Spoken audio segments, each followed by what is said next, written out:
when I was younger, it is hard to see your own self on a screen and hear your own voice. It can really freak you out, and there's good reason why a lot of actors do get freaked out, and I've experienced that myself. I think I sort of purposefully trained myself to get over that by just shooting myself a lot with video cameras and making lots of little videos and short films and things, and getting used to it. Just over time, it became less freaky to see my own face and hear my own voice, and now I'm at a point where I feel like I can be relatively objective and productive looking at myself. When I see the other actors as collaborators, then it becomes almost easy to focus, because I'm just paying attention to them. I don't have to think about what I'm doing. I react to what they're doing, they react to what I'm doing, and we can kind of keep each other in it together. Why, when you're an actor, you need a director? Because you can't be thinking about whether that was a good take. Exactly. You just have to be doing it, and then it's oftentimes difficult for you yourself to have the perspective to then take what's valuable about that kind of brain dump and edit it into something that will be relatable to other people, other audiences, and collaboration is key for that. Chris as a director strikes a really encouraging and inspiring balance between having everything very thought out and at the same time being very open to spontaneity, and especially when it comes to acting and actors, and especially for a movie of this size, because Inception is about as big as Hollywood movies get, and the cliche for Hollywood movies of this size is the focus is so heavily on all the special effects and all the technical stuff that acting sort of gets left by the wayside. And I think that's a big part of why Christopher Nolan is so successful, is that he prioritizes the acting, and I see it every day, is in the midst of all these gargantuan technical feats that are going on all over the set, he makes sure to give space to the actors and leave room for them to be able to focus and prioritize their performance. People ask me a lot, hey, I want to do what you do, what should I do? I want to get an agent, I want to blah, blah, blah. And look, if you want to try to get an agent or like move to LA or whatever, I'm not going to say don't do that, but to be honest, if what you really care about is making things and being creative and getting your art seen by people, not to be famous and not to be, but just making things, like, that's not really the way to go. Nowadays, and Hit Record's a really good example of this, I'm working with people like this visual effects guy from Scotland or the writer from Ireland. They didn't have to move to LA, they don't have any agents, and their work is going to screen at Sundance. And that's, I think, the future of how things are going to go, and I think that's a really good thing for artists and creative people.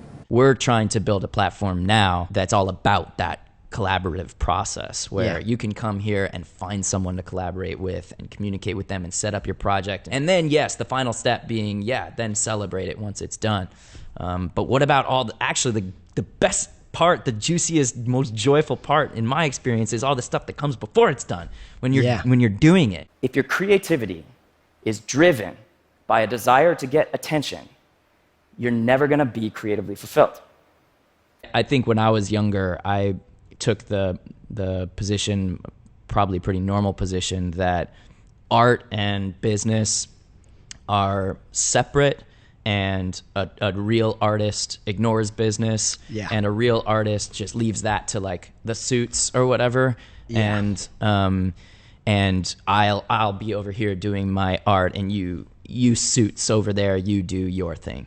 And the more I've experienced, the more I've realized that that's I think that was a naive way for me to see creativity. When I directed a movie called Don John. Once you start directing and not just acting, I learned, like, man, there's just so much overlap between the logistical part of figuring out, okay, we have this budget, we need to make the movie look like this.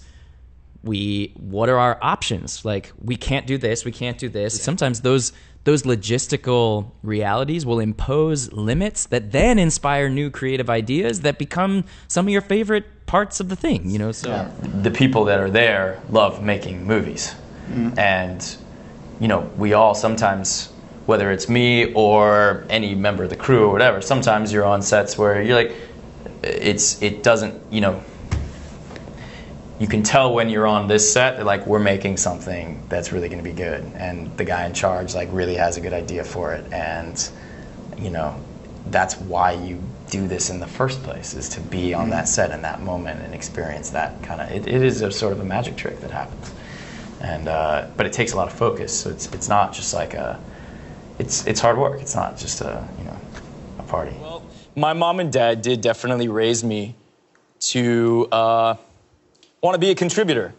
To, you know, it's not just about what you can get for yourself. How can you somehow play a part in the overall what's going on with the human race? What do you think Joe 5 years from now is going to come back and say to you right here? Oh man, 5 years from now, I think 5 years from now, hey dude, it all worked out.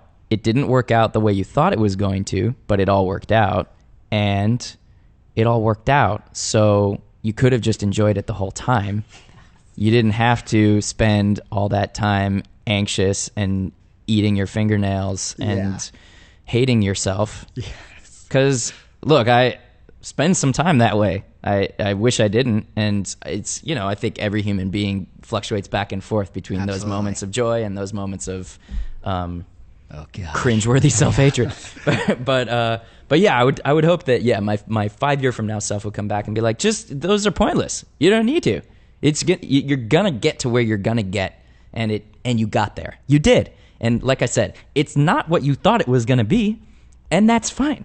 You can't see the future, but it's like, and maybe even something tragic happens. And, you know, I've lived through some tragedy too, and that's terrible, but it's part of it. And there's nothing wrong with feeling pain, especially in the face of tragedy.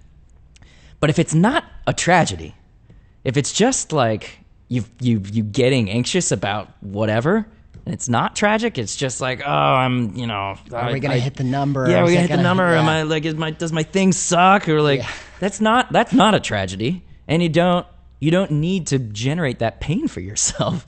Why not relax and just like do what you were saying, that who was it that Cleese said, like, hey, my mandate to myself is I'm going to enjoy myself while I'm doing this.